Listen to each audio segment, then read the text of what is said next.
Oh, hi. How are you? How was your week? Getting closer and closer to the holidays. Whether it's Christmas or Hanukkah or Kwanzaa, any of them.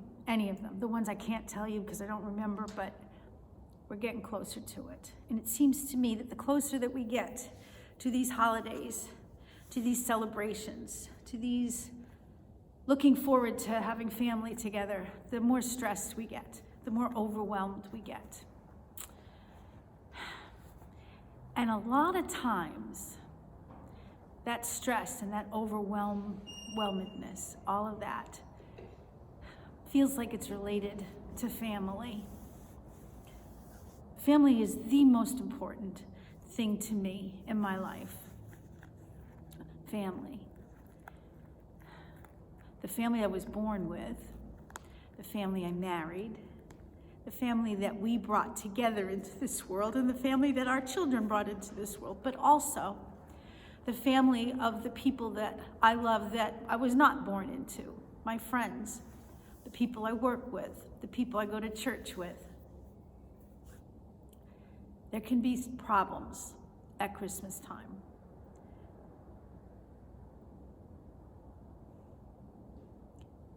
And it's kind of weird, right? Because this is supposed to be the time that you're happy and you're looking forward.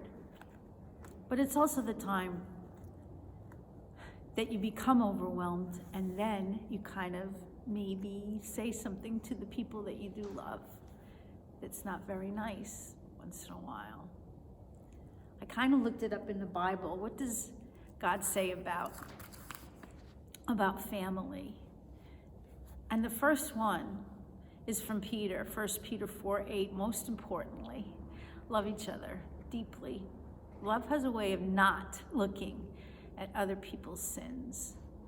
And it says the same thing in Ephesians, be kind and loving to each other.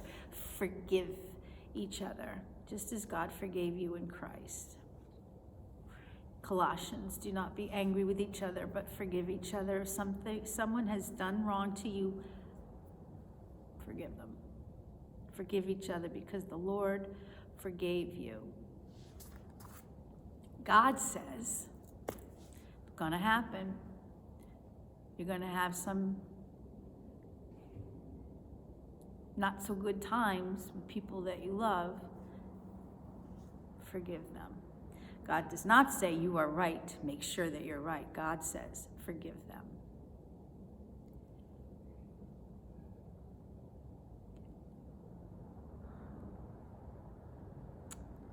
You know,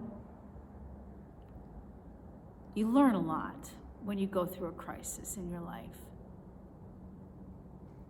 One of the things I learned is that most things are not as important as the love that you give and the love that you get from your family.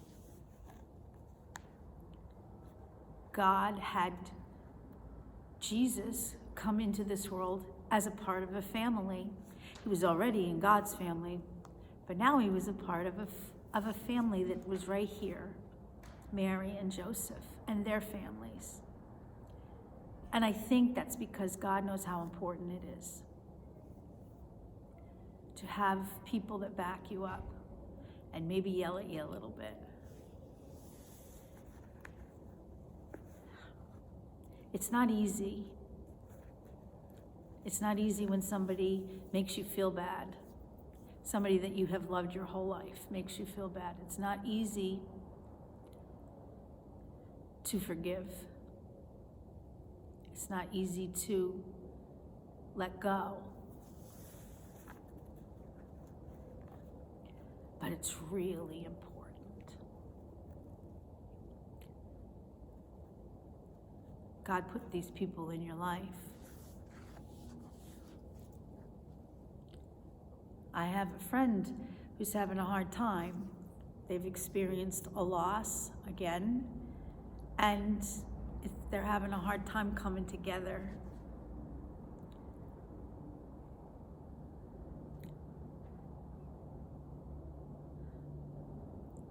So what do? I don't know what you do. I do know that when I was in my 20s, I had not seen my dad in a long time. And it wasn't because I was asking him and he was saying no. It wasn't anything like that. It just was the circumstances of what was going on at the time. But I hadn't seen him in a long time. And I was sitting in my house at the time, and it occurred to me, I need to contact him. Now this was before cell phones, so don't tell anybody how old I am. So I sat down with a piece of paper and I wrote him a note. And I said, I love you, and I would like to see you again. Now, my dad could have taken that and not done anything about it, could have said, no, that's not enough. But he didn't. He called me, and we got close again.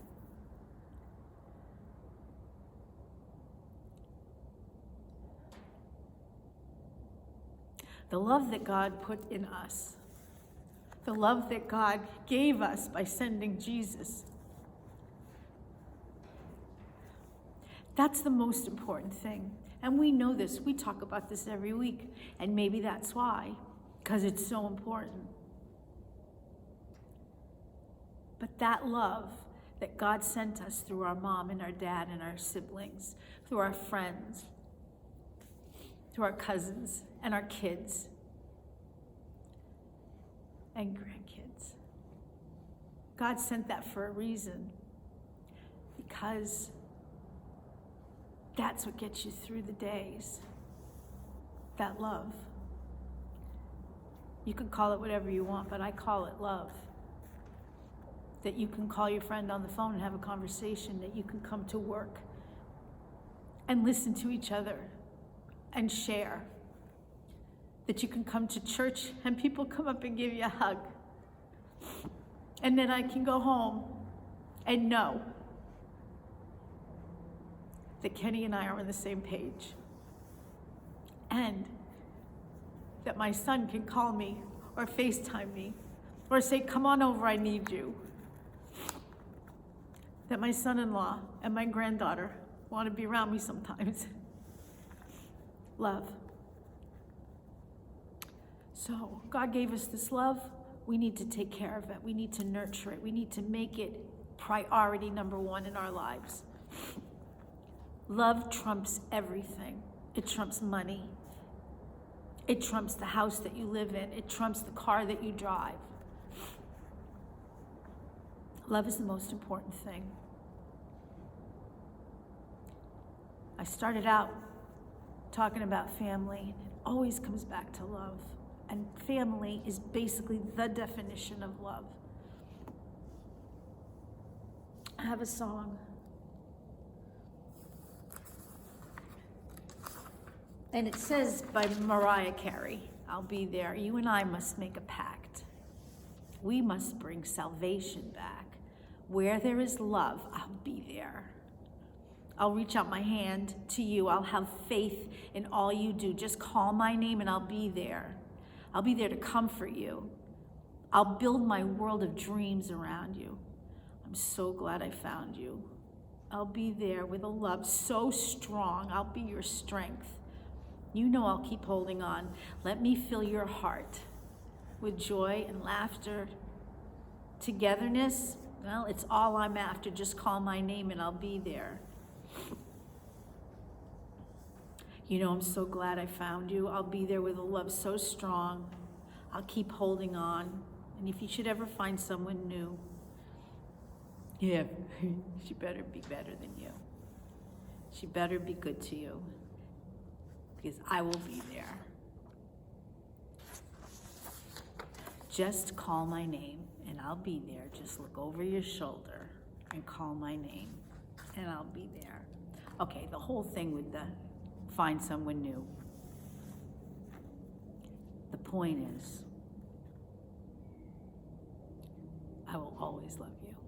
Whatever the circumstances, whatever's happening, I will love you. I will love Kenny and Scarlett and Kevin, Emily and Kennedy and Craig, Lisa, Kathy, Robin, Mom and Dad, and Phyllis, and everybody else whose name I am not saying, Josie and Marie and Joanne.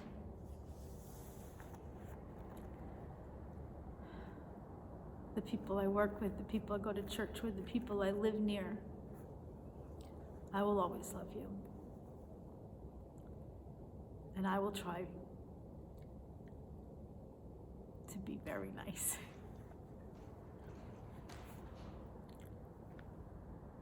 I don't know if a lot of this made sense, but I guess it doesn't matter because it just comes down to love and family. So you have a good week.